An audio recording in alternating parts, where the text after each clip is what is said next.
Good morning, students. இன்னைக்கு நம்ம பார்க்க போற ஆக்ட் 1948. ஓகே, your இண்டஸ்ட்ரியல் லால ஃபேக்டரிஸ் ஆக்ட் 1948 பார்க்கலாம். ஓகே, ஸோ ஃபர்ஸ்ட் வந்து பேமெண்ட் ஆஃப் வேஜஸ் ஆக்ட் பார்த்தோம் இல்லையா.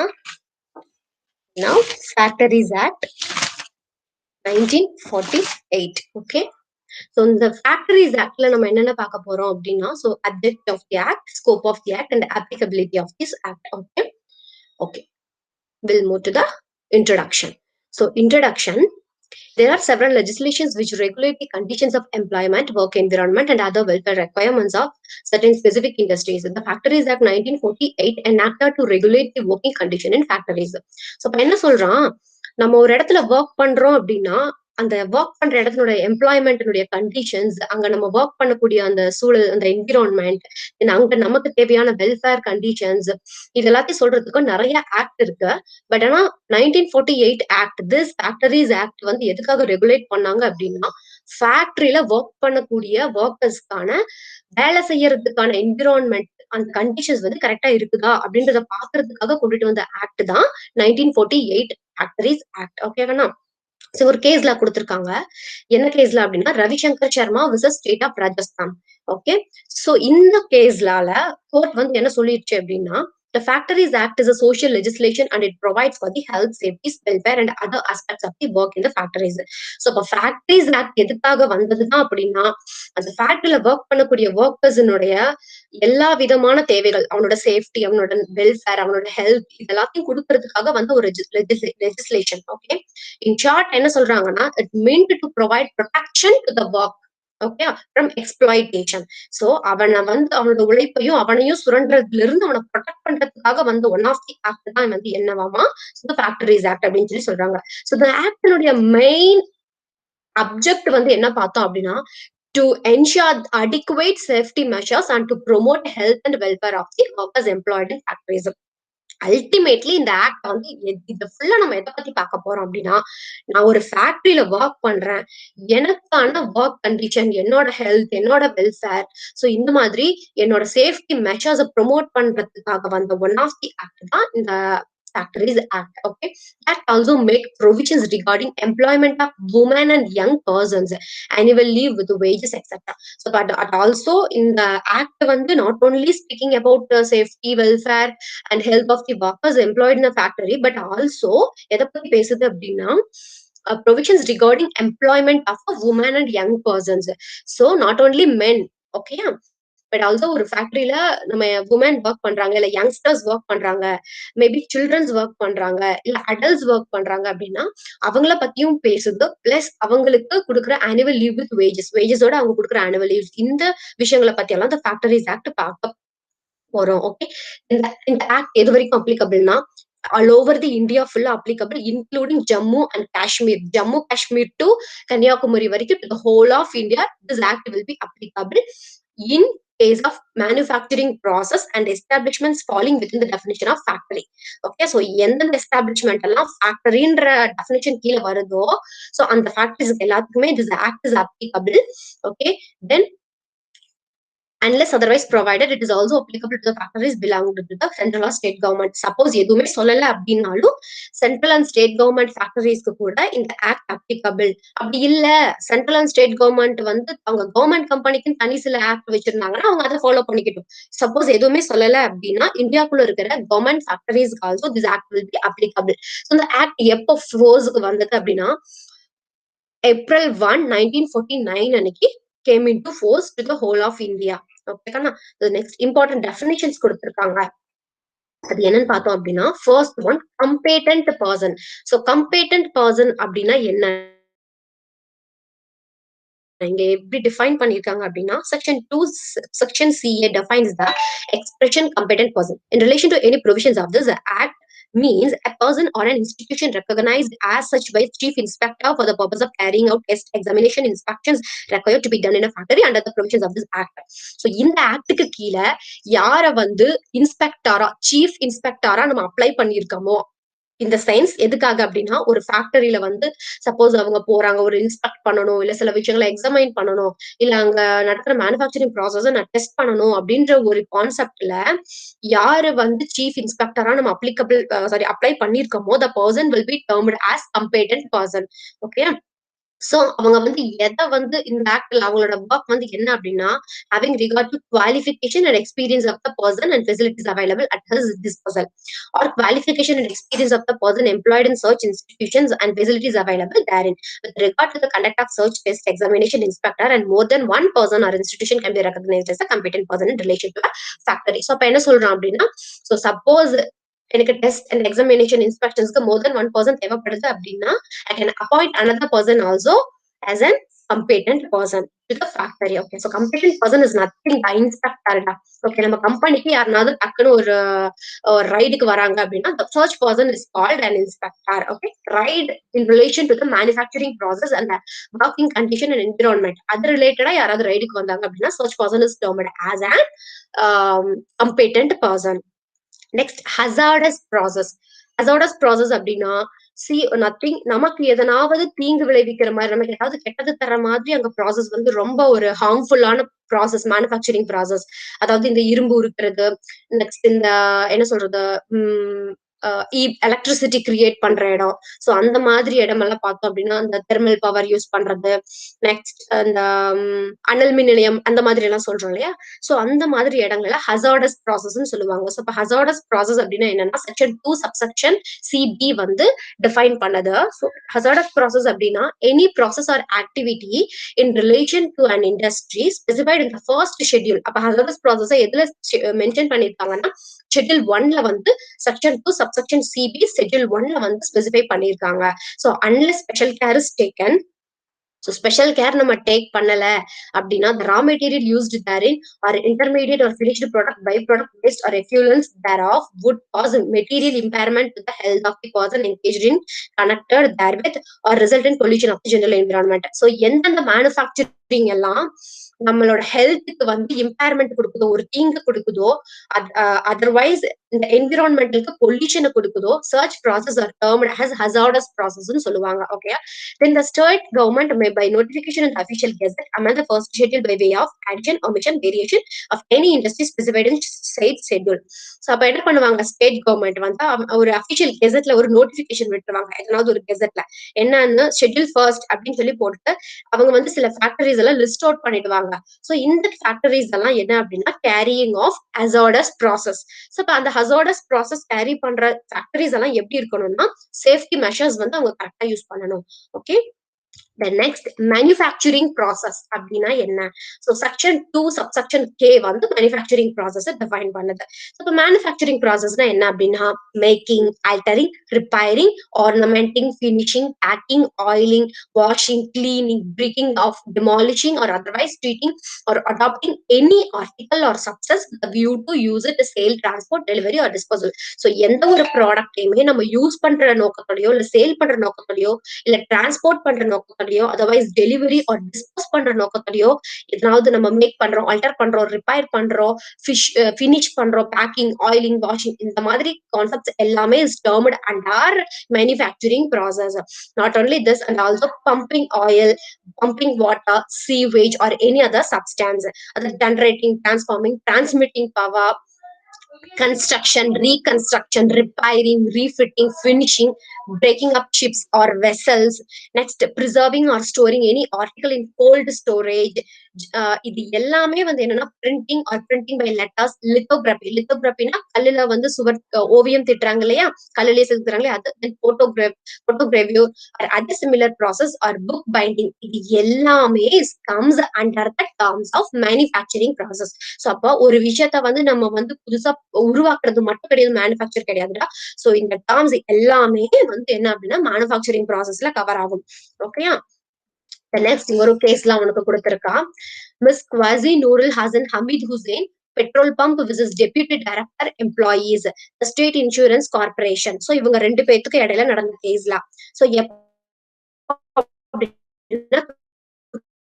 சோ இதனால கோர்ட் என்ன நமக்கு என்ன ஹெல்ப் பண்ணாங்க அப்படின்னா, so manufacturing process does not depend upon its product being manufactured of manufacturing process. So அப்ப manufacturing process அப்படின்றது நம்ம ஒரு விஷயத்த வந்து ப்ரொடக்ஷன் பண்ணி அதுல இருந்து வந்து என் ப்ராடக்ட் மட்டும் வந்து இது வந்து it also includes repair, finishing, oiling, cleaning process with a view to also already சொன்ன மாதிரி use, sale, transport process எல்லாமே.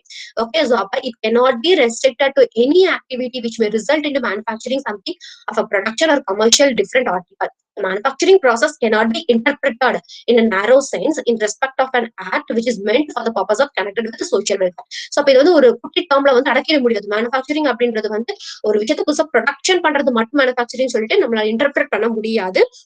But it also includes reconstruction, repairing, oiling, cleaning process. இது எல்லாமே மேனுஃபேக்சரிங் குள்ள வரதா. ஓகேயா? Next thing, worker. Section 2 subsection I defines the term worker. The worker யாரு அப்படின்னா the person employed directly or by through any agency including a contractor with or without the knowledge of principal employer. So அப்போ நமக்கு மேல நமக்கு work கொடுக்குற ஒரு principal employer இருப்பான். அவனுக்கு கீழே சில சப் ஏஜென்சிஸ் இருப்பாங்க. மேபி கான்ட்ராக்டர் இருக்கலாம். அந்த கான்ட்ராக்டர் நமக்கு வந்து எம்ப்ளாயர்ஸை வந்து சப்ளை பண்ணலாம். ஸோ இப்போ எம்ப்ளாயர் அப்படின்றவன் யாரு, ஒர்க்கர் அப்படின்றவன் யாரு அப்படின்னா பர்சன் எம்ப்ளாய்டு டைரக்ட் இல்ல எதனாவது ஏஜென்சி ஆர் கான்ட்ராக்டர் மூலியமா வந்து எம்ப்ளாய்ட் பண்ணிருக்காங்க. சோ அப்ப என்ன பண்றாங்க, ஒண்ணு ரெமுனரேஷனுக்காகவோ இல்ல ரெமுனரேஷன் இல்லாமலோ மேனுஃபேக்சரிங் ப்ராசஸ்ல வந்து என்ன பண்றாங்க அப்படின்னா நம்ம அவங்க எம்ப்ளாய் பண்ணிருக்கோம். சர்ச் person is termed to employer. Okay, அப்ப இதுல யாரு வந்து இன்க்ளூட் ஆக மாட்டாங்க அப்படின்னா the person any member of armed forces of the union. So military or armed forces னுடைய மெம்பர்ஸ் வந்து இந்த டேர்ம்ல எம்ப்ளாயர் அப்படின்ற டேர்ம்ல வந்து இன்க்ளூட் ஆக மாட்டாங்க கண்ணா. ஓகேயா? தென் இங்க ஒரு கேஸ்ல கொடுத்திருக்கான், Lal Mohammad versus Indian railway construction co limited. So இந்த கேஸ்லால என்ன சொன்னாங்கன்னா, all workers employed by a construction company would squarely attract to the definition of the term workman as found in section 2I of the act, as they are working for remuneration in the manufacturing process carried out by the project. Okay, the next factory. Factory எப்படி define பண்றாங்க அப்படின்னா section 2 subsection M ஃபேக்டரின்ற டேர்மை வந்து define பண்ணது. So அப்ப factory எடுத்துட்ட அப்படின்னா நீ ரெண்டா divide aid of factory is without aid of power. ஒன்னு பவரை யூஸ் பண்ற ஃபேக்டரி, இன்னொன்னு பவரை யூஸ் பண்ணாம மேனுஃபேக்சரிங் பண்ற. So with the aid of power, work பண்றாங்க, அதாவது பவர்ஸ் யூஸ் பண்றாங்க. அவங்க இபி ஆகட்டும், இல்ல சன்லைட் ஆகட்டும், வாட்டர் பவர் ஆகட்டும், எதனாவது ஒரு பவரை யூஸ் பண்ணி அவங்க மேனுஃபேக்சரிங் பண்றாங்க அப்படிங்கும்போது if a factory with the aid of power, ஓகேயா, சோ அந்த கம்பெனில 10 or more persons working on any day of the preceding 12 months. So அப்போ இதுக்கு முன்னாடி இருக்கிற 12 monthsல எனி ஒன் டே வந்து any one day of preceding 12 monthsல 10 or அதுக்கு மேல எம்ப்ளாயிஸ் ஒர்க் பண்ணிருக்காங்க. Okay, in the factory of with the aid of power. Okay, so such factory is known as termed under the factory. Otherwise, without the aid of power, power use பண்ணாம சில factories இருக்கு அப்படின்னா 10, 20 or more workers அங்க வந்து work பண்றாங்க, working on any preceding 12 months. Any ஒரு நாளாவது இதுக்கு முன்னாடி இருக்கிற 12 மாசத்துல அட்லீஸ்ட் எனி ஒன் டே வந்து அதுக்கு மேல ஒர்க்கர்ஸ் வந்து அந்த கம்பெனில ஒர்க் பண்ணிருக்காங்க. தென் such a company is a part of manufacturing process is carried without the aid of power or ordinarily so carried on அப்படின்னா these terms comes under factory. Okay, but this does not include எதை include பண்ணாது அப்படின்னா factory உள்ள எந்த terms உள்ள வராது அப்படின்னா so the process manufacturing comes under mine, mobile unit belongs to armed forces of union, railway running, hotel, restaurant, eating place, இது எல்லாமே வந்து ஃபேக்டரி கீழ வராதுதான். சோ அப்போ ஃபேக்டரி அப்படின்றத வந்து டிஃபைன் பண்றாங்க எப்படின்னா ரெண்டா டிவைட் பண்ணுக்க, ஒண்ணு use of power, without use of power. So aid of பவர்ல 10 or அதுக்கு மேல எம்ப்ளாயிஸ் ஏதாவது ஒரு நாள் ப்ரிசைடிங் 12 monthsல ஒர்க் பண்ணிருக்கான். Without the aid of power கம்பெனில 20 or more persons any one day of the preceding 12 monthsல வந்து ஒர்க் பண்ணிருக்காங்க, then it comes under factory. Okay, எது இத இன்க்ளூட் பண்ணாது அப்படின்னா this act does not operation to the Act of 1952, Mines Act. 1952 என்ன act அப்படின்னு பாத்தீங்கன்னா மைன்ஸ் ஆக்ட். சோ இந்த ஃபேக்டரின்ற டேர்முக்குள்ள இந்த மைன் ஆக்ட் வந்து நாட் அப்ளிகபிள். சோ அப்ப இது எதுக்கெல்லாம் நாட் அப்ளிகபிள்னா மைன்ஸ், ஆர்ம்டு ஃபோர்ஸஸ் வந்து நாட் அப்ளிகபிள், ரயில்வே ரன் பண்ற ஷெட் இல்ல ஹோட்டல், ரெஸ்டாரண்ட்ஸ், ஈட்டிங் பிளேசஸ் இது எல்லாமே வந்து not comes under the term of factory. ஓகேயா? சோ நெக்ஸ்ட், சோ அந்த ஒர்க்கர்ஸ் வந்து ஒர்க் பண்ண நம்பர் ஆஃப் டேஸ் வந்து நம்ம கம்ப்யூட் பண்ணணும் இந்த கிளாஸ் படி ஆஸ் பர் இந்த ப்ரிசீடிங் 12 monthsல எனி ஒன் டே அவன் ஒர்க் பண்ணியிருக்கான் அப்படின்றது கால்குலேட் பண்ணணும் அப்படின்னா, so workers in different groups and relays in a day shall be taken into account. So அப்போ இந்த அக்கௌண்ட்ல எதை எடுத்துப்பாங்கன்னா number of days working for the purpose of this clause, இதுல எதை எடுத்துப்பாங்கன்னா டிலேஸ் இன் அ டே, அவன் டிலே பண்ண நாளையும் கூட எடுத்துப்பாங்க. Okay, next, for the purpose of this class, the mere fact that an electronic data processing unit or a computer unit installed in any premises or part thereof shall be constructed to make it a factory if no manufacturing process is being on in a premises or thereof. Okay, so என்ன சொல்றாங்கன்னா, ஒரு manufacturing process நடக்கிற ஒரு இடத்துல நான் வந்து ஒரு computer unit install பண்ணிருக்கேன். ஃபார் எக்ஸாம்பிள், ஒரு கம்ப்யூட்டர் ரூம் ஒன்று நம்ம வச்சிருக்கோம். ஓகேயா? நம்ம ப்ரொடக்ஷன் பண்ற இடத்துல நம்ம ஒரு கம்ப்யூட்டர் யூனிட் வச்சிருக்கோம் டேட்டா ப்ராசஸ்க்காக. பட் ஆனா அந்த இடத்துல வந்து மேனுஃபேக்சரிங் ப்ராசஸே கேரிட் அவுட் ஆகல அப்படிங்கும்போது this will not comes under the factory. ஓகேயா? சோ இப்ப நான் அந்த இடத்துல வந்து நான் கம்ப்யூட்டர் யூஸ் பண்றேன் அப்படின்னா அந்த பிரிமிசஸ்ல நான் மேனுஃபேக்சரிங் ப்ராசஸ் கேரி அவுட் பண்ணணும். அப்படி இல்லைன்னா அந்த பிரிமிசஸ் வந்து அதுக்கு இடையில வராது. ஓகே, சோ இதுக்கு ஒரு கேஸ்ல கொடுத்திருக்கான். என்ன அப்படின்னு பார்த்தோம்னா, சீலன்ராஜ் விசஸ் பிரிசைடிங் ஆபீசர். ஓகேயா? Additional labour court, Chennai. இந்த கேஸ்ல என்ன சொன்னாங்க அப்படின்னா, factory means any premises including the presence thereof a manufacturing process is carried on. Explanation 2 of section 2M sets out the mere fact that an electronic data processing unit or a computer unit installed in a premises or part thereof would not render a unit in a factory if no manufacturing process carried. So அப்போ ஒரு ஃபேக்டரின்ற ஒரு இடத்துக்குள்ள நான் வந்து ஒரு electronic data installation பண்ணியிருக்கேன். ஆனா நான் அந்த ஃபேக்டரிக்குள்ள மேனுஃபேக்சரிங் ப்ராசஸே பண்ணல. மேல சொன்ன அந்த மேனுஃபேக்சரிங் ப்ராசஸ் லிஸ்ட் அவுட் பண்ணதுல எந்த ஒரு விஷயத்தையுமே இதுல பண்ணல அப்படின்னா, so church premises will not comes under the part of factory. அப்போ நான் ஒரு எலக்ட்ரானிக் யூனிட் வச்சிருக்கேன் அப்படின்னா கண்டிப்பா நான் வந்து என்ன பண்ணணும் அப்படின்னா மேனுஃபேக்சரிங் ப்ராசஸ் கேரிட் அவுட் பண்ணணும். இல்லைன்னா இந்த டேர்ம் இடையில வராது. Okay, the state government may make rules relating to approval, licensing, registration of factories and no factory can run without the license or approval. So the state government வந்து என்ன பண்றாங்க, இந்த ஃபேக்டரின்ற டேர்முக்கான அவனுக்கு அப்ரூவல் கொடுக்குறது, லைசன்ஸ் கொடுக்குறது, registration of factories இந்த work எல்லாம் பண்றாங்க. So not to licence, to licence கொடுக்கறதுக்கும் டி ரெஜிஸ்டர் பண்றதுக்கும் ஸ்டேட் கவர்மெண்ட்டுக்கு வந்து பவர் இருக்குன்னு சொல்றாங்கம்மா. நெக்ஸ்ட், ஆக்குபையர். ஆக்குபையர்னா யாரு அப்படின்னா, செக்ஷன் 2 சப்செக்ஷன் N வந்து டிஃபைன்ஸ் தி டேர்ம் ஆஃப் ஆக்குபையர். ஆக்குபையர்னா யாருன்னு கேட்டீங்கன்னா, எந்த கம்பெனி ஆகட்டும், எந்த ஃபேக்டரி ஆகட்டும், எந்த எஸ்டாப்ளிஷ்மெண்ட் ஆகட்டும், யாருக்கு ultimate control over the affairs of the factory, ஃபேக்டரினுடைய எல்லா அஃபேர்ஸ்லயுமே அல்டிமேட்டா யாருக்கு கண்ட்ரோல் இருக்கு அப்படின்னா அவன் தான் ஆக்குபையர். ஓகேயா? Maybe in case of firm எடுத்துட்டா, இல்ல அசோசியேஷன், ஒரு இண்டிவிஜுவல் சேர்ந்து அவங்களுக்குள்ள ஒரு ஃபர்ம் பார்ட்னர்ஷிப் அசோசியேஷன் அந்த மாதிரி எடுத்துட்டா அப்படின்னா, சோ ஒன் ஆஃப் அவங்களுக்குள்ள ஏதாவது ஒரு பர்சன், ஒரு இண்டிவிஜுவல் ஆர் ஒரு மெம்பர் வந்து shall be deemed to be the occupier. Okay, இல்ல கம்பெனி அப்படின்னா டைரக்டட் வந்து deemed to be the occupier. Maybe வந்து central government or state government வந்து ஆர் லோக்கல் அத்தாரிட்டி யாராவது வந்து ஒரு ஃபேக்டரிய வந்து ஓன் பண்றாங்க இல்ல கண்ட்ரோல் பண்ணுது, central government or state government or local authority வந்து ஒரு ஃபேக்டரிய வந்து அவங்க ஓன் பண்றாங்க இல்ல கண்ட்ரோல் பண்றாங்க அப்படின்னா அதுல யாரு ஆக்குபையர்னா, அந்த government who appointed to manage the affairs. யாரு கவர்மெண்ட்டை வந்து சரி ஓகே இந்த கவர்மெண்ட் கம்பெனியோட அஃபேர்ஸ் எல்லாம் நீ வந்து மேனேஜ் பண்ணுன்னு அப்பாயிண்ட் பண்றாங்க, சர்ச் person is deemed to be the occupier. Okay, the next, in case of a ship is being repaired, so shipல வந்து ரிப்பேர் ஆயிடுச்சு, அந்த ஷிப்ல வந்து மெயின்டெனன்ஸ் ஒர்க் நடந்துட்டு இருக்கு. ஓகேயா? சோ அந்த ஷிப்னுடைய ஆக்குபையர் யாருன்னு பார்த்தோம் அப்படின்னா, the owner of the duck shall be deemed to be the occupier for the purpose of any matter provided for by or under section 6, 7, 7A, 7B, section 11 or section 12. Ma'am இதெல்லாம் என்ன sections வேணா further we will see it. Okay, so sections மட்டும் ஞாபகம் வச்சுக்கோ.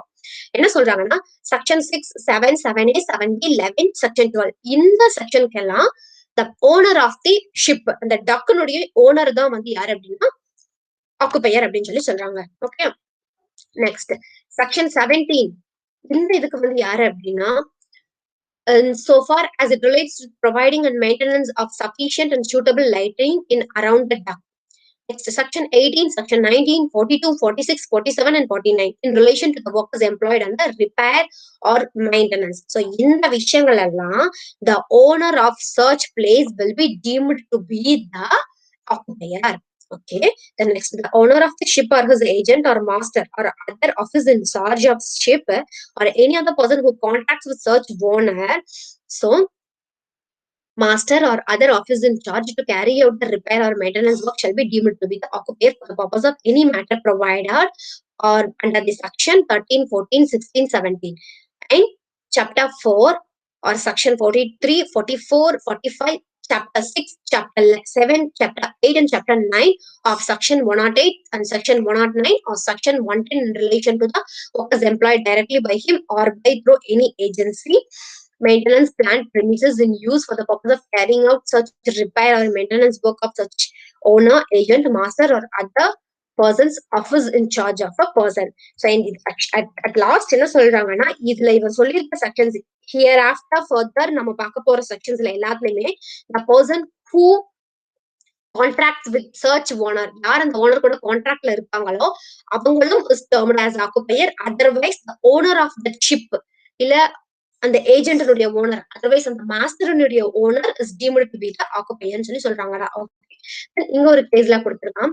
Container corporation of India limited பிசாஸ் governor Delhi இவங்க ரெண்டு பேருக்கு கிடையில கேஸ்லாம். சோ இதுல என்ன சொன்னாங்க, held that in case of a company which owns a factory, it is only the director of the company who can be notified as the occupier of the factory for the purpose of the act, and the company cannot nominate any employee to be the occupier of the factory. So the company அப்படிங்கும்போது the director is the person who have the ultimate control.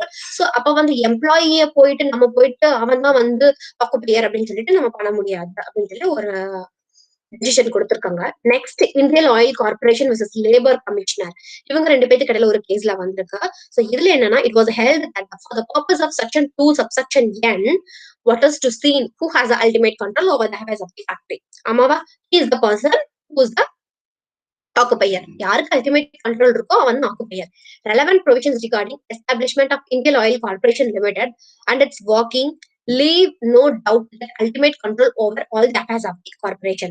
So Indian Oil Corporation அப்படிங்கும்போதே this oil corporation கண்டிப்பா யாரு பாப்பாங்க அப்படின்னா central government கையில தான் இருக்கு. எண்ணெய் கிடங்கு பெட்ரோலியம் இதெல்லாம் வந்து சென்ட்ரல் கவர்மெண்ட் கையில இருக்கு. So without doubt ultimate control யார் கையில இருக்கு, சென்ட்ரல் கவர்மெண்ட் கிட்ட இருக்கு. ஸோ ஆல்தோ வந்து சென்ட்ரல் கவர்மெண்ட் வந்து பர்சன்ஸை வந்து எம்ப்ளாய் பண்ணிருந்தாலும் கூட நீ மேனேஜ் பண்ணு நீ எம்ப்ளாய் பண்ணிருந்தாலும் கூட ultimate control is vested in the hands of central government with corporate mask. கார்பரேட்ன்ற ஒரு மாஸ்க போட்டுட்டு யாருதான் அதுக்கு பிஹைண்ட் ஒர்க் பண்றாங்கன்னு பார்த்தோம்னா central government. Okay, so in this case the person who is the occupier அப்படின்னு பார்த்தோம்னா central government. Next notice by the occupier. Occupier வந்து ஒரு நோட்டீஸ் கொடுக்கணும் அப்படின்றாங்க. So section 7 deals with the notice by occupier. Ma'am notice எதுக்காக, என்ன notice அப்படின்னா, so நான் வந்து ஆக்குபை பண்ண போறேன் ஒரு மேனுஃபேக்சரிங் ப்ராசஸ் நான் வந்து கேரி அவுட் பண்ண போறேன், இல்ல ஃபேக்டரி வந்து நான் கிரியேட் பண்ண போறேன் அப்படிங்கும்போது he sent to the chief inspector a written notice containing name, situation, address of the occupier, nature of the manufacturing process, details of the workers, maybe நான் மேனேஜர்ஸ் அப்பாயிண்ட் பண்ணிருந்தேன் அப்படின்னா ஸோ இந்த மாதிரி விஷயங்கள் எல்லாத்தையும் at least 15 days before to begin நான் வந்து ஒரு 15 இப்போ ஒரு 1 month அப்புறமா நான் ஒரு ஃபேக்டரி ஆரம்பிக்க போறேன், ஒரு ஆக்குபை பண்ண போறேன் அப்படின்னா என்ன ப்ராசஸ் நான் கேரி அவுட் பண்ண போறேன், என்ன டைப் ஆஃப் பிசினஸ், என்ன டைப் ஆஃப் மேனுஃபேக்சரிங், எவ்வளவு ஒர்க்கர்ஸ் இருக்கா, நான் எந்த மேனேஜர்ஸ் நான் அப்பாயிண்ட் பண்ணிருக்கேன், என்ன டைப் ஆஃப் ஃபேக்டரி என்னோடது, நான் எந்த இடத்துல சிச்சுவேட் பண்ணிருக்கேன், என்னோட நேம் அட்ரஸ் எல்லாத்தையுமே ஒரு நோட்டீஸ்ல ரிட்டன் நோட்டீஸ்ல 15 days பிஃபோர் டு பிகின் நான் ஆரம்பிக்கிறதுக்கு 15 நாளைக்கு முன்னாடி I should send a copy to the chief இன்ஸ்பெக்டருக்கு நான் ஒரு காப்பி அனுப்பணும். ஓகே, நெக்ஸ்ட் சப்போஸ் நான் வந்து ஒரு புது மேனேஜர் அப்பாயிண்ட் பண்றேன் அப்படின்னா within 7 days from the date on such person takes over charge. அவன் வந்து சார்ஜ் டேக் ஓவர் பண்றதுக்கு 7 நாளைக்கு முன்னாடி இருந்து சப்போஸ் நான் நியூ மேனேஜர் அப்பாயிண்ட் பண்ணேன் அப்படின்னா அதுக்கும் ஒரு நோட்டீஸ் கொடுக்கணும். So this is notice by occupier. Duties of occupier. ஆக்குபையருடைய டியூட்டிஸ் பார்த்தோம்னா section 7A prescribes the general duties of occupier. So அவரோட ஜெனரல் டியூட்டிஸ் வந்து என்ன அப்படின்னா, ஒரு ஃபேக்டரியில ஒர்க் பண்ணக்கூடிய ஒர்க்கருடைய ஹெல்த், சேஃப்டி, அவங்களோட வெல்ஃபேர் இது எல்லாத்தையும் கரெக்டா பாத்துக்கணுங்கண்ணா. So this is the general duty of the occupier. Next inspector. Okay. For the purpose of Factories act 1948 inspector யாருன்னு பாக்குறாங்க. ஓகே. Section 8 provides that state government may appoint such persons as possess the prescribed qualification to be inspector. Okay. So இந்த ஆக்டுக்கு யார் qualified as inspector அப்படின்றத state government தான் apply பண்ணுவாங்க. So section 8 வந்து deal பண்ணுது. ஓகே.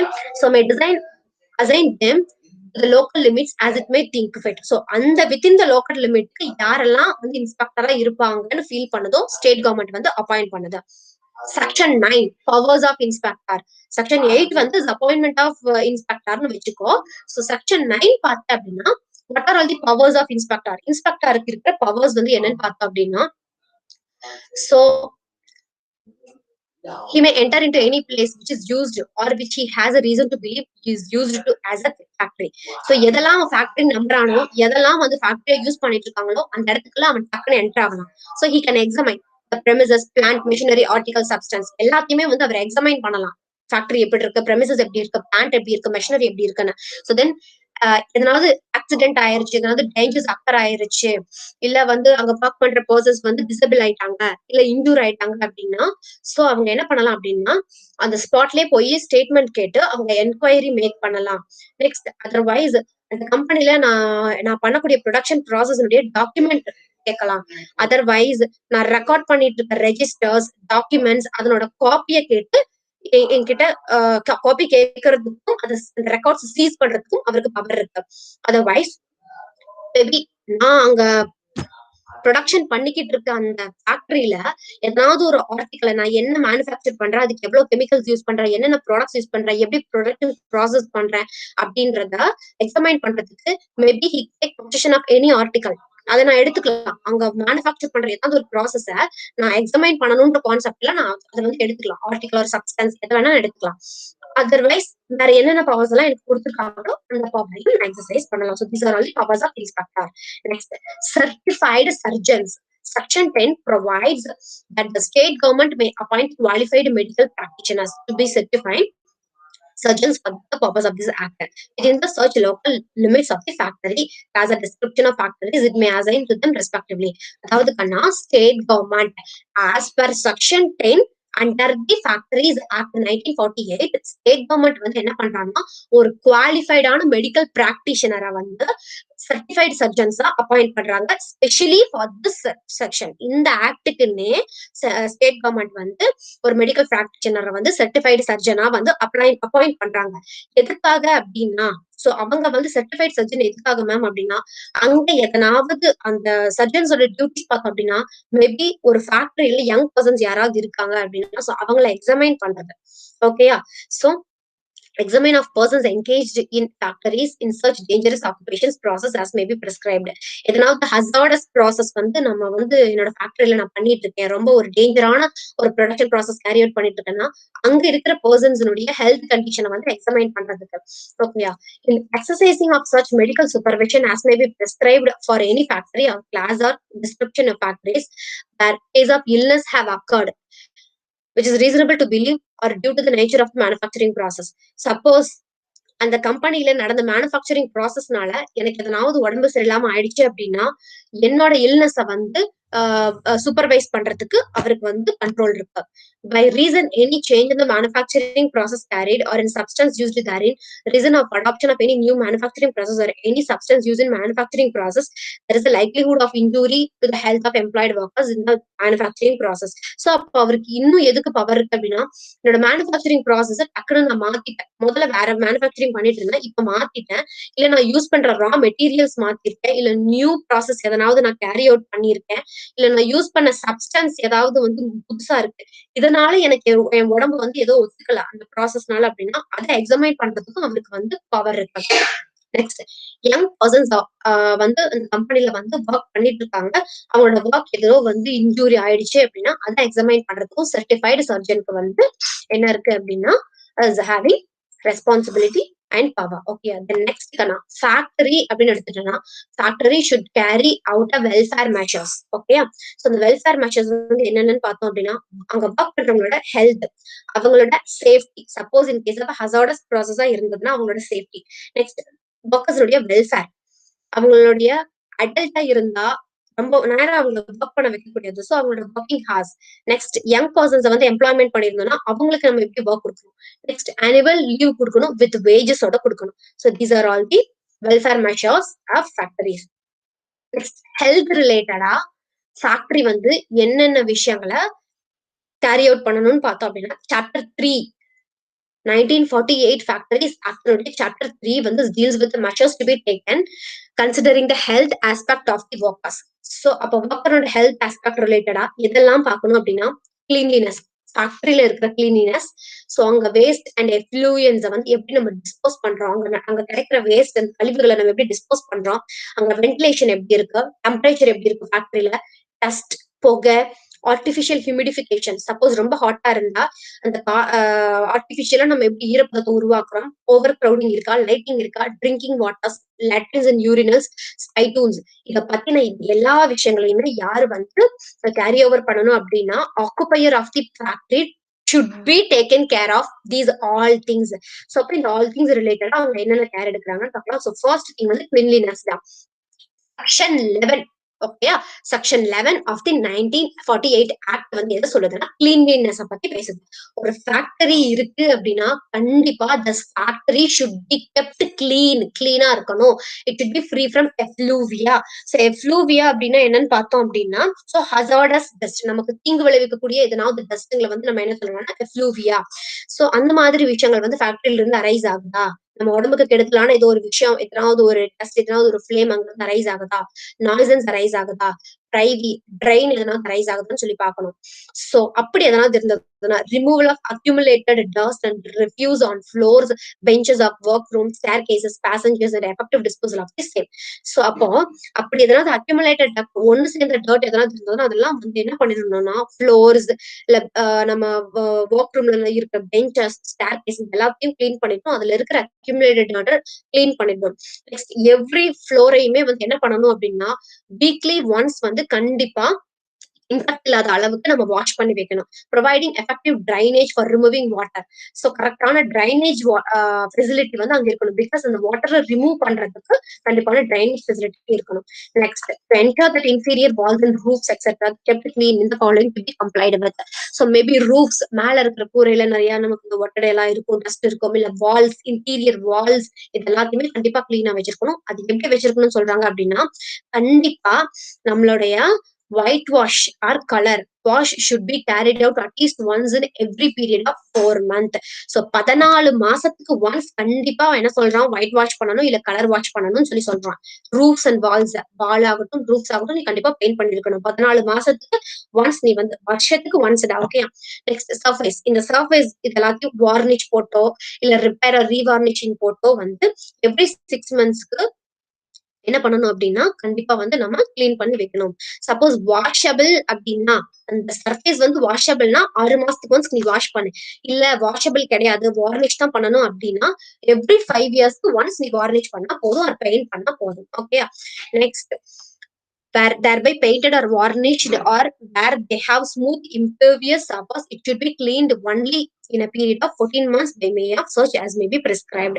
இல்ல அது வந்து பெயிண்ட் தான் பண்ணணும், வார்னிஷ் தான் பண்ணணும், இல்ல ஸ்மூத் இம்பர்வியஸ் சர்ஃபேஸ் அப்படின்னா ஒரு என்ன சொல்றது, ஒரு இம்பர்வியஸ் சர்ஃபேஸ் அப்படின்னு பார்த்தோம் அப்படின்னா என்ன சொல்றது, ஒரு பளிங்கு மாதிரி ஊடுருவக்கூடிய ஒரு கிளாஸ் பெயிண்டிங்ஸ் எல்லாம் போட்டிருக்காங்க. அந்த மாதிரி இடம் அப்படின்னா சோ நம்ம வந்து 6 months ஒன்ஸ் பண்ண முடியாது, you can do by 14 months once, வருஷத்துக்கு ஒரு டைம் நீ பண்ணிட்டு அப்படின்னு சொல்லி சொல்றாங்க. நெக்ஸ்ட் எல்லா டோர்ஸ், விண்டோஸ் எல்லாத்தையுமே வந்து கரெக்டா மெட்டாலிக் ஆர் வுட்டனா இருந்தாலும் கண்டிப்பா பெயிண்ட் பண்ணி எவ்ரி 5 yearsக்கு ஒன்ஸ் வந்து நம்ம வார்னிஷ் பண்ணி பெயிண்ட் பண்ணி வைக்கணும்னு சொல்லியிருக்காங்க. ஸோ தீஸ் ஆர் ஆல் என்ன அப்படின்னா நம்ம ஒர்க் பண்ணக்கூடிய ஃபேக்டரிஸை வந்து நம்ம கிளீன்லினஸா வச்சுக்கணும்னு சொல்லி சொல்றாங்க. அவ்வளவுதான். Okay, next disposal of waste and effluents. Section 12 எதை சொல்லுதுன்னா disposal of waste and effluents. நம்ம உடம்புக்கு தீங்கு விளைவிக்கக்கூடிய மாதிரி அங்க கழிவுகளோ இல்ல எதனாவது டஸ்ட் அங்க கிரியேட் ஆகுது அப்படின்னா கண்டிப்பா அதை என்ன பண்ணணும் அப்படின்னா நம்ம டிஸ்போஸ் பண்ணிடணும் அப்படின்னு சொல்லி சொல்றோம். Ventilation and temperature. Suppose manufacturing ப்ராசஸ்ல எல்லாம் பார்த்தேன் அப்படின்னா ரொம்ப ஹாட்டா இருக்கும். இதே கேஸ்டிங் கம்பெனி எல்லாம் பார்த்தா நம்மளால நிக்க முடியாது அங்க. அந்த அளவுக்கு ஹீட்டா இருக்கும். நம்ம நெருப்புல தான் வேலை செய்யணும். சோ அந்த மாதிரி கம்பெனில ஒர்க் பண்ற எம்ப்ளாயிஸோட ஹெல்த் பத்தி நம்ம கண்டிக்கணும் இல்லையா? சோ அப்படி இருக்கும்போது அங்க வென்டிலேஷன் எப்படி இருக்கு? நம்மளால ஈஸியா பிரீத் பண்ண முடியுதா? ஃப்ரெஷ் ஏர் கிடைக்குதா? எக்ஸாஸ்டர்ஸ் வச்சிருக்காங்களா? டஸ்ட் எல்லாம் வெளிய கொண்டுட்டு போறதுக்கு கரெக்டான எக்ஸாஸ்டர்ஸ் வந்து அங்க வந்து இன்ஸ்டால் பண்ணியிருக்காங்களா? அப்படின்றத பார்க்கணும். நெக்ஸ்ட் அந்த ஃபேக்டரியோட temperature, adequate ventilation and circulation of fresh air and temperature of workers, reasonable condition and comfortable to prevent to health. அவங்களோட ஹெல்த் ப்ரிவென்ட் பண்ற அளவுக்கு இந்த temperature, working condition, ventilation, fresh air, இந்த சர்க்குலேஷன் ஆஃப் ஏர் இதெல்லாம் வந்து கண்டிப்பா அங்க இருக்கணும். Section 13 deals with ventilation and temperature. Next section 14 dust and fume. ஒரு கம்பெனில நான் மேனுஃபேக்சரிங் ப்ராசஸ் பண்றேன்னா கண்டிப்பா அங்கிருந்து புகையும் டஸ்டும் கிளம்பும். ஓகேயா? Maybe if it is impurity other nature process of manufacturing process, or if it is injurious or offense to the workers employed அப்படின்னா கண்டிப்பா அதுக்கான மெஷர்ஸ் எடுத்தே ஆகணும் to prevent is inhalation and accumulation of any work room. ஏதாவது work ரூம்ல போய் அது வந்து என்ன சொல்றது அக்யூமுலேட் ஆயிக்குது அந்த டஸ்ட் எல்லாம், இல்ல அந்த ஃபியூம் எல்லாம் போய் அடைச்சு நின்னுக்குது அப்படின்னா கண்டிப்பா அது வந்து அங்க ஒர்க் பண்றவங்களுக்கு இஸ் அஃபென்சிவ் தான். அப்ப இந்த மாதிரி விஷயங்களுக்கு கண்டிப்பா எக்ஸாஸ்டர் வந்து அப்ளிகபிள் எக்ஸாஸ்டர் வந்து கண்டிப்பா வச்சே ஆகணும். பிகாஸ் அப்பதான் இந்த டஸ்ட் ஃபியூம் எல்லாம் அது வெளியேற்றும். ஓகே, இல்ல அப்படிங்கும்போது ரொம்ப புகை மூட்டம் ரொம்ப டஸ்டா இருக்குன்னா அங்க இருக்கிறவங்களுக்கு வந்து நிறைய ஹெல்த் ரிலேட்டடான ப்ராப்ளம்ஸ் வரலாம் ஒர்க்கர்ஸ். ஸோ அப்ப இதையும் கண்டிப்பா பார்த்தே ஆகணும். நெக்ஸ்ட் ஆர்டிபிஷியல் ஹியூமிடிஃபிகேஷன் தான். ஆர்டிபிஷியல் ஹியூமிடிஃபிகேஷன் அப்படின்னா செயற்கையா நம்ம ஈரப்பதத்தை கிரியேட் பண்றது. ஏர்ல இருக்கிற ஹாட்னஸ கம்மி பண்ணி ஈரப்பதத்தை நம்ம உருவாக்குறது. பிகாஸ் ரொம்ப ஹாட்னஸாவே இருந்துச்சுன்னு வச்சுக்கோயேன், மெஷினரிஸ் ஆல்ரெடி அது ஒர்க்ல ஹீட்டா இருக்கும், இன்னும் எச்சா ஹீட் ஆயிடும். ரொம்ப நம்ம ஹெல்த்துக்கு ஆகட்டும், மெஷினரிஸ் ஆகட்டும் எல்லாமே ஸ்பாயில் ஆயிடும். அப்படி இருக்கும்போது ஸ்டேட் கவர்மெண்ட் வந்து ஒரு லிமிட் வச்சிருக்கு. ஹியூமிடிஃபிகேஷனுக்கு வந்து அவங்க ஒரு ரேஞ்ச் வச்சிருக்காங்க. இந்த பாயிண்ட்ல வை, இந்த பாயிண்ட்ல வை. So as per their rules prescribing standards of humidification given by state government அந்த லெவல்ல நம்ம வச்சிடணும். நெக்ஸ்ட் என்னென்ன மெத்தட்ஸ் ஏரை வந்து நம்ம ஹியூமிடிட்டி பண்ணணும் அப்படின்னா ஆர்டிபிஷியலா நம்ம இன்க்ரீஸ் பண்ணணும். காற்றுல இருக்கிற ஈரப்பதத்தை கம்பெனிக்குள்ள இன்க்ரீஸ் பண்ணணும் அப்படின்னா என்னென்ன மெத்தட்ஸ் நம்ம ரெகுலேட் பண்ணலாம் இல்ல யூஸ் பண்ணலாம். It's directing prescribed test for determining the humidity of the air to correct carried out and recorded. Next வந்து என்ன ரேஞ்சில் நான் அந்த ஹியூமிடிட்டி ஆஃப் ஏர் ப்ரெஸ்கிரைப் பண்ணிட்டு இருக்கேன், டெஸ்ட் பண்ணிட்டு இருக்கேன் அப்படின்றத நான் ரெக்கார்ட் பண்ணி வச்சிருக்கணும். நெக்ஸ்ட் வென்டிலேஷன் அண்ட் ஏரை கூல் பண்றதுக்கு நான் என்னென்ன மெத்தட்ஸ் அடாப்ட் பண்றேன் அப்படின்றது ப்ரெஸ்கிரைப் பண்ணியிருக்காங்க. ஓகே, அது நெக்ஸ்ட் ஓவர் கிரௌடிங். செக்ஷன் 16 எதை சொல்லுதுன்னா கம்பெனில ஓவர் கிரௌட் இருக்கக்கூடாது. ஓகேயா?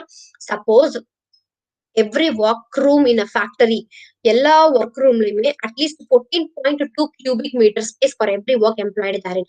ஒரு ஒர்க்ல அதாவது எவ்வளவு பர்சன்ஸ் ஒர்க் பண்ணாலும் சரி, எவ்வளவு மெஷினரியில எவ்வளவு பேர் ஒர்க் பண்ணாலும் சரி, ஒரு எம்ப்ளாயர் டு இன்னொரு எம்ப்ளாயருக்கு 14.2 cubic மீட்டர் ஸ்பேஸ் இருக்கணும். அந்த ஸ்பேஸ்ல தான் அவங்க ஒர்க் பண்ணணும். ஓவர் கிரௌட் கூடாது. Because it also injurious to health. ஒருத்தருக்கு நோய் இருந்தது எல்லாத்துக்கும் ஸ்ப்ரெட் ஆகும். ஸோ இந்த மாதிரி விஷயங்கள் எல்லாம் நிறைய இருக்கு. நெக்ஸ்ட் பிரீத்திங் பண்ண முடியாது ஓவர் கிரௌடிங்கா இருந்தா. ஸோ இதெல்லாமே வந்து ஓவர் கிரௌடிங்ல கவர் ஆகுது. நெக்ஸ்ட் லைட்டனிங் கண்ணா.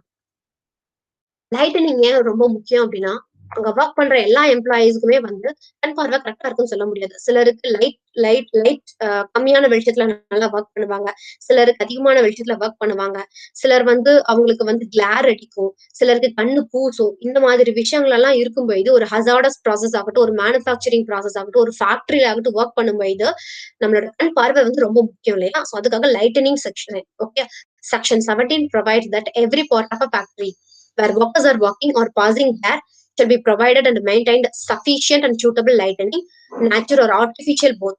நேச்சுரல் லைட் ஆகட்டும் இல்ல ஆர்டிபிஷியல் லைட் ஆகட்டும் கண்டிப்பா மெயின்டைன் பண்ணணும். All glazed windows and skylights used for the lightening shall be kept clean on both inner and outer surfaces and free from obstruction. So எதனாவது தடையில இருந்து இந்த வெளிச்சத்துக்கு எந்த தடையுமே இல்லாம மேபி ஸ்கைலைட் ஆகட்டும், அதர்வைஸ் கிளேஸ்டு விண்டோஸ் ஆகட்டும். அதாவது கிளேஸ்டு விண்டோஸ் அப்படின்னா நம்மளுக்கு உள்ள வந்து வெளிச்சம் ஊடுருவி வர மாதிரி விண்டோஸா இருக்கட்டும், இல்ல ஸ்கைலைட் நம்ம யூஸ் பண்றதா இருந்தாலும் சரி, எதா இருந்தாலும் இன்னர் அண்ட் அவுட்டர் ஸ்பேஸை கிளீன் பண்ணி அப்ஸ்ட்ரக்ஷன்ஸ் இல்லாம தடை இல்லாம நமக்கு அந்த லைட் கிடைக்கிற மாதிரி கிளீனா வச்சுக்கோங்க அப்படின்னு சொல்லி சொல்றாங்க. So effective provision shall be made for the prevention of glare. Glare either directly from a source of light or by reflection. Reflection ஆகட்டும், glare அடிக்கிறதாகட்டும். So அதுல இருந்து we should take a prevention. Because glare இந்த மாதிரி விஷயம் reflection எல்லாம் ஆச்சு அப்படின்னா கண்டிப்பா அங்க ஒர்க் பண்றவங்களுக்கு வந்து ஸ்ட்ரெயின் ஆயிடும். அவங்களோட ஐஸ் வந்து கரெக்டா பார்த்து மேனுஃபேக்சரிங் ப்ராசஸ்ல ஒர்க் பண்ண முடியாது. So it will lead to accident. அவங்க எங்கேயாவது கொண்டுட்டு போய் கை வச்சு நிறைய. ஸோ இது சொல்றாங்க ட்ரிங்கிங் வாட்டர் அங்க water வந்து இருக்கணும். Section 18 provides that effective arrangements shall be made to provide and maintain at suitable points conveniently suitable for all workers sufficiently to make wholesome drinking water. So குடிக்கிற தண்ணிக்கு கண்டிப்பா அங்க எல்லா இடத்துலயுமே workers எங்க வந்து கன்வீனியன்டா இருக்கும் தண்ணி குடிக்கிறதுக்கு ஒர்க் பிளேஸ்ல அந்த இடத்துல கண்டிப்பா வந்து ட்ரிங்கிங் வாட்டர் வச்சிருக்கணும். சோ ஒரு கம்பெனில மோர் தென் 250 ஒர்க்கர்ஸ் வந்து இருக்கிறாங்க அப்படிங்கும்போது கண்டிப்பா ஹாட் டைம்ஸ்ல வந்து கூல் ட்ரிங்கிங் வாட்டர்ஸ் வந்து ஃபெசிலிட்டி வந்து கண்டிப்பா அவங்க ஃபிக்ஸ் பண்ணிருக்கணும். Next water points shall be away 6 metre from away. இந்த யூரின்ஸ், லேட்ரின்ஸ், ஸ்பைட்டூன்ஸ், வாஷிங் பிளேஸ் இதுல இருந்து 6 மீட்டருக்கு தள்ளி தான் குடிக்கிற தண்ணியை வச்சிருக்கணும். பிகாஸ் இது பக்கத்துலயே இந்த நம்ம என்ன சொல்றது ரெஸ்ட் ரூம் பக்கத்துல வச்சிருக்கோம், டாய்லெட் பக்கத்துல குடிக்கிற தண்ணியை நம்ம வைக்க முடியாது இல்லையா? ஸோ இந்த மாதிரி கண்டாமினேஷன்ல இருந்து தள்ளி ஒரு 6 மீட்டர்ஸ்க்கு தள்ளி தான் ட்ரிங்கிங் வாட்டர் ஃபெசிலிட்டியை வைக்கணும் அப்படின்னு சொல்லியிருக்காங்க. நெக்ஸ்ட் லேட்ரின்ஸ் அண்ட் யூரினல்ஸ் அங்க நம்ம யூஸ் பண்ற லைன் அண்ட் வாஷ்ரூம் கண்ணா. ஓகே, அதுவும் என்ன சொல்றாங்கன்னா என்ன வந்து அங்க ஒர்க்கர்ஸ்க்கு வந்து கம்ஃபர்டபுளா இருக்கோ கொஞ்சம் கொஞ்சம் என்ன சொல்றது ஒர்க் கொஞ்சம் வயசானவங்க அப்படின்னா அவங்களுக்கு தகுந்த மாதிரி, இல்ல யங் பர்சன்ஸ்னா அவங்களுக்கு தகுந்த மாதிரி, உமன்ஸ் இருக்கு அப்படின்னா அவங்களுக்கு clear sanitary conditions, next light and வென்டிலேஷனா இருக்கணும். நம்ம லெட்ஸா இருக்கட்டும், யூரினல்ஸ் ஆகட்டும், ரெண்டுமே இந்த கழிப்பறை வந்து அடிக்குவேட் லைட்டனிங் இருக்கணும், வென்டிலேஷன் இருக்கணும். அவங்க ஃபீமேல் ஒர்க்கர்ஸ்க்கு கரெக்டான என்க்ளோஸ்ட் அகாமடேஷன் தனியா இருக்கணும், அவங்களுக்கு தனியா இவங்களுக்கு தனியா இருக்கணும். சோ இந்த மாதிரி கிளீன் அண்ட் கிளியரா இருக்கணும் லேட்ரின்ஸ் அண்ட் யூரினல்ஸ். இதுவும் வந்து one of duty of the family covered under section 19 body. ஒர்க்கர்ஸ்க்கு மேல இருக்கிற கண்டிப்பா latrine and urinal accommodation shall be prescribed டைப்ல இருக்கணும். என்ன டைப்ல இருக்கணுமோ அந்த டைப்ல இருக்கணும். ஸோ அதோட ஃப்ளோர்ஸ், இன்னல் வால்ஸ் எல்லாத்துலயுமே சானிட்டரி பிளாக்ஸ் எல்லாத்துலயுமே வந்து என்ன பண்ணணும் அப்படின்னா கண்டிப்பா வந்து ஸ்மூத் பாலிகுவியஸ் தான் இருக்கணும். பிகாஸ் ஏன் அப்படின்னா வந்து அஃபெக்ட் பண்ணாது. ஸோ அப்போ வந்து கரெக்டா கிளீன் அண்ட் வாஷா நம்ம வச்சுக்கணும். டிட்டர்ஜென்ட்ஸ் போட்டு எப்பவுமே கரெக்டா கிளீன் பண்ணி வச்சுக்கணும். ஸ்பைக்கூன்ஸ் அப்படின்னா நம்ம ஸ்பிளிட் பண்றதுக்குடா நம்ம எச்சி துப்புறதுக்குன்னு சில இடங்கள் வச்சிருப்பாங்க இல்லையா? சோ அது பேர் தான் ஸ்பைட்டூன்ஸ் சொல்லுவாங்க. சோ அப்ப சஃபிஷியன்ட் நம்பர் ஆஃப் ஸ்பைட்டூன்ஸ் இருக்கணும். சும்மா ஒரு ஸ்பைட்டூனை வச்சுட்டு எல்லாருமே வந்து அதுல துப்பணும் அப்படின்னா அது ஹைஜீனிக்கா இருக்காது. சோ எவ்வளவு ஒர்க்கர்ஸ் ஒர்க் பண்றாங்க அவனுக்கு நம்பர் ஆஃப் ஸ்பைட்டூன்ஸ் வந்து கன்வீனியன்ட் பிளேசஸ்ல வந்து வச்சிருக்கணும். Safety Chapter 4 of the Act prescribes the procedures to be adopted on the safety of the working place. So இப்போ working placeல எப்படி என்னென்ன சேஃப்டி மெஷர்ஸ் இருக்கணும் அப்படின்னு பார்த்தோம்னா ஃபென்சிங் ஆஃப் மெஷினரியோட ஃபென்சிங். ஸோ மெஷினரிக்கு பக்கத்து மோஷன்ல நம்ம எப்படி ஒர்க் பண்றோம். நெக்ஸ்ட் டேஞ்சரஸ் மெஷினரிஸ்ல வந்து யங் பர்சன்ஸ் எப்படி எம்ப்ளாய் பண்ணிருக்காங்க, அவங்க எப்படி ஒர்க் பண்றாங்க. நெக்ஸ்ட் பவர் கட் பண்ணும்போது கியர்ஸ் அண்ட் டிவைசஸ் எல்லாம் நம்ம எப்படி வந்து யூஸ் பண்றோம். நெக்ஸ்ட் செல்ஃப் ஆக்டிங் மெஷின்ஸ், செல்ஃபா ஆக்ட் பண்ணக்கூடிய மெஷினரிஸ் எல்லாமே வந்து சேஃப்டி மெஷர்ஸ் தான். பிகாஸ் மெஷினரி அப்படின்றது எப்படி வேணா ஒர்க் பண்ணும். இதுல நம்ம என்னென்ன சேஃப்டி மெஷர்ஸ் எடுக்கிறோம். நெக்ஸ்ட் எக்ஸசிவ் வெயிட் தூக்கும்போது பிட் சம்ஸ் ஓப்பனிங் இன் ஃப்ளோர்ல ஓபன் பண்றது. Next stairs and means of access, stairs and means of access, revolving machinery, lifting machineries, chains, ropes and lifting tackles எல்லாத்தையும் நம்ம லிஃப்ட் பண்ணும்போது ஆகட்டும், இல்ல prohibition of employment of women and children near to cotton openers. So ஒரு cotton openers பக்கத்துல இவங்க எல்லாரையும் work பண்ண வைக்கிறது, new machinery casing, self acting machineries இது எல்லாமே வந்து சேஃப்டி மெஷர்ஸ் கீழே வருது. நெக்ஸ்ட் அங்க ஒர்க் பண்ற எம்ப்ளாயிஸோட eye protection, dangerous fume gases வருது அப்படின்னா அதுல இருந்து அவங்களுக்கு எப்படி ப்ரிகாஷன்ஸ் கொடுக்குறோம். அவங்களுக்கு வந்து கண்ணாடி கொடுக்கணும். பிகாஸ் புகை இதெல்லாம் வருது அப்படின்னா அவங்க வந்து பாதிக்கும் இல்லையா? நெக்ஸ்ட் எலக்ட்ரிக்கல் லைட்ஸ்ல இருந்து ப்ரிகாஷன் பண்ணணும். நெக்ஸ்ட் டஸ்ட், ஃபயர் இது வந்து எல்லாத்தையும் அவங்களை ப்ரிகாஷன் பண்ணணும். Next building maintenance, next appointment of safety officers, next precaution in case of fire வந்து எப்படி ப்ரிகாஷன் ஆகணும். Appointment of safety directors. These are all the safety measures carried by the factories.